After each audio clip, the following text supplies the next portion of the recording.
In a quiet market town, where shutters rose with the sun, and coins sounded like little bells in the morning air, a young shop assistant finished counting the till and felt a tug inside.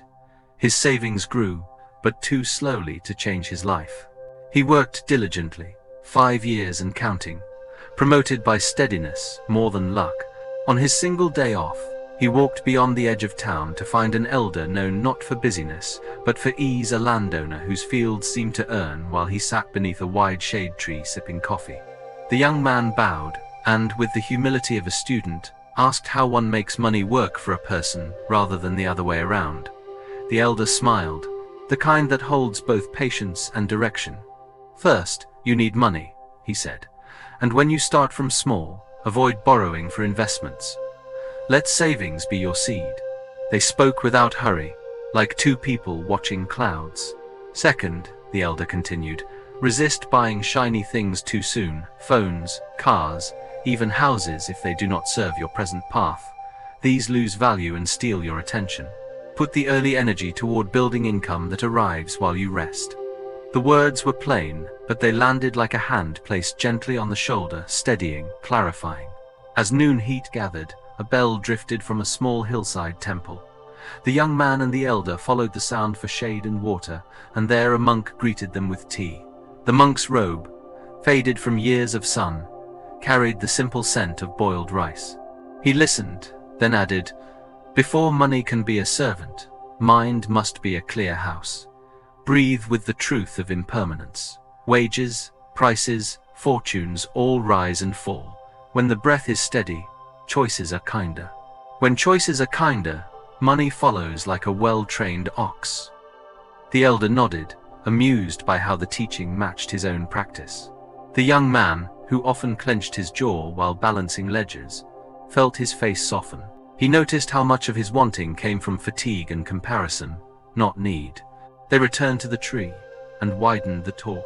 The elder encouraged him to search for simple streams of income in ordinary places.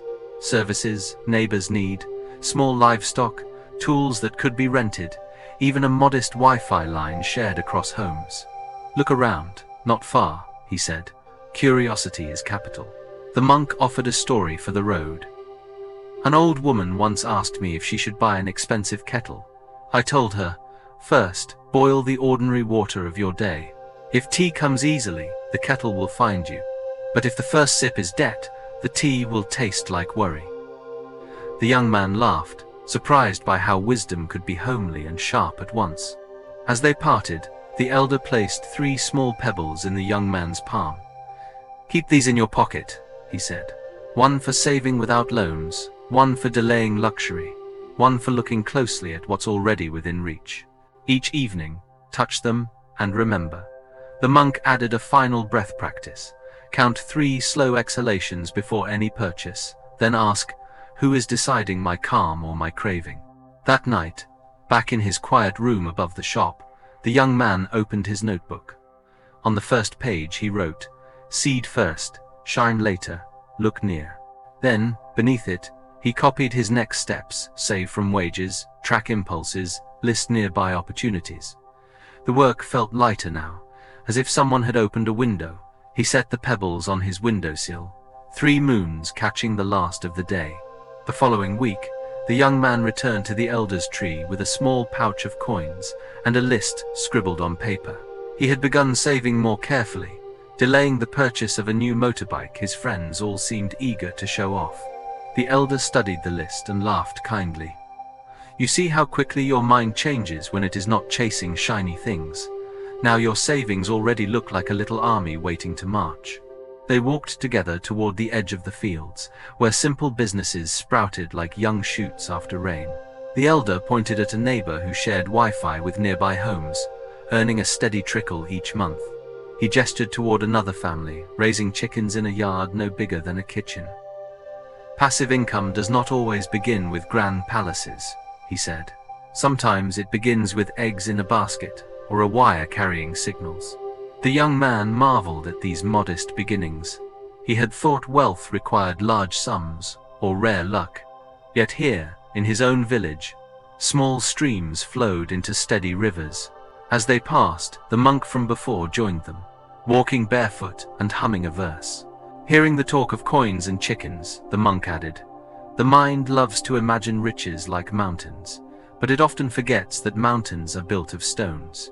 Lay each stone carefully, without greed, and the mountain will rise in time." They sat by a pond, watching ripples spread. The elder unfolded the next lessons, 7 steps in total. First, save and avoid loans. Second, delay the temptation of luxuries. Third, look around for small opportunities.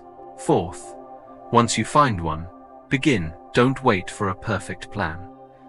"You learn by stepping into the water," he said, tossing a pebble that made rings expand across the pond. "The pond will never reveal its depth to someone only standing at the edge." The monk nodded, adding softly, "Action without clarity breeds mistakes, but waiting forever breeds nothing. Walk gently but walk." His voice lingered like incense in the air. The young man felt a stirring, a sense that learning was less about rushing forward than about aligning each step with patience. As shadows lengthened, the elder shared the 5th and 6th steps. Reinvest your small profits. Grow gradually, then diversify. Do not place all trust in one stream. If one dries, others will carry you. The monk chuckled, recalling an old parable. A man once planted only bananas. When storm winds came, all his trees fell. But his neighbor, who planted bananas, beans, and bamboo, always had food. Diversity is also resilience of the heart. The young man's notes grew crowded with words. Save, resist, seek, act, reinvest, diversify. Yet the monk reminded him to leave space in the margins for silence too. "Without pauses, music is only noise," he said. The elder agreed, patting the young man's shoulder. The 7th step, the hardest one, be patient. Time is the true partner in all wealth. If you hurry it, you break the partnership. If you honor it, it multiplies. The day closed with birds returning to their nests. The young man walked home under a violet sky, carrying not just coins, but a map of 7 steps, each one simple yet profound. He realized the teaching was not only about money, but about life itself. To save wisely, to resist haste, to see opportunity, to act with courage, to reinvest in growth, to spread risk, and to wait with faith. That night he placed the pouch of coins beside the 3 pebbles on his windowsill. Together they looked like a tiny shrine to patience and persistence. He whispered before sleep, "Let each coin, each pebble, each breath become a seed." Weeks rolled into months. The young man began testing the elder's words in quiet, careful ways.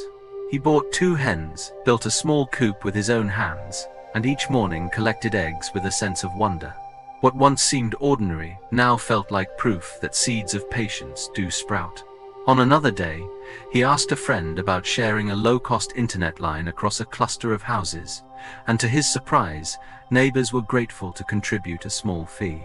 Tiny rivers of income began trickling, and though the amounts were modest, his heart felt rich with possibility. Yet challenges arrived too. A fox prowled near the chicken yard, and one night he lost a hen. He felt the sting of loss, and for a moment his old doubts returned. Maybe he was foolish to try. The next morning, he carried his sorrow to the elder. The elder listened and said, "This is why we start small. A single hen lost is a lesson, not a ruin. Guard better, learn better, and the next season will repay you." The monk, overhearing from the shade, added, "Life will nibble at your plans, as foxes do at coops. The task is not to curse the fox, but to strengthen the fence of your mind." Slowly, resilience joined patience as his companion. He built sturdier fences, asked more questions, and kept notes of both successes and failures. He noticed how his mind grew quieter when he remembered to breathe before making decisions. The monk often reminded him, 3 breaths before a purchase, 3 breaths before despair. Between those breaths lies wisdom. In the village, people began to notice his quiet experiments. Some teased him for not buying a motorbike or a sleek phone, but others grew curious about his steady calm. A widow asked him for advice on selling herbs from her garden. A friend wanted to know how he managed without loans. he shared openly, repeating the elder's steps and the monk's stories, never pretending they were his own inventions. In giving, he found he learned twice, once for himself, once for others. One evening, the elder invited him for supper. After the meal, the elder's grandchildren played by the fire, while the elder spoke gently. Now you see, wealth is not a finish line, but a practice. Like tending a garden. You save, you resist, you seek, you act, you grow, you diversify, you wait, over and over. And even when the harvest is good, you plant again. The monk raised his cup of tea, smiling. And in planting again, you plant not only coins but compassion. When others eat from your garden, your wealth has already multiplied. The young man walked home under starlight, carrying no gold, yet feeling as though his pockets overflowed. His coins were still few, but his spirit was no longer waiting for sudden fortune. He was already living the story of quiet growth. On his windowsill, the pouch of coins and 3 pebbles now sat beside a small feather he had kept from the lost hen, a reminder that even loss is part of the journey. Seasons changed, and with them the young man's rhythm deepened. The hens multiplied, the small Wi-Fi service stretched across more homes, and each modest stream of income slowly joined into a river he could trust. What surprised him most was not the money itself, but the peace he felt each morning. Where once he awoke with heaviness, counting coins and wishing for more, now he rose with gratitude, eager to tend his simple ventures. One day, while resting under the familiar tree, he asked the elder, "When will I know I am truly wealthy?" The elder chuckled softly, eyes resting on the horizon. "Wealth is not the size of your chest of coins. It is the steadiness of your heart when coins are few and when they are many. If you can live without fear of tomorrow, you are already wealthy." The monk, sipping his tea nearby, added, "And if you can share without pride, then your wealth is double." The young man pondered these words as he looked around his village. He began setting aside a small portion of his profits, not for luxuries, but to help others. He bought school books for a child, repaired the roof of an elderly neighbor, and sometimes offered eggs to families who had little. Each act seemed small, yet he noticed how joy grew in him, like a second harvest beyond money. With time, even those who had once teased him for avoiding luxuries now came to him with questions. He never called himself a teacher, but quietly showed them the same pebbles he carried, the same 7 steps written in his notebook. The village, slowly, began to glow with small enterprises, with neighbors less anxious about tomorrow. The elder often smiled from his tree, seeing how wisdom had traveled further than his own words could reach. One evening, the monk told a parable by the temple bell.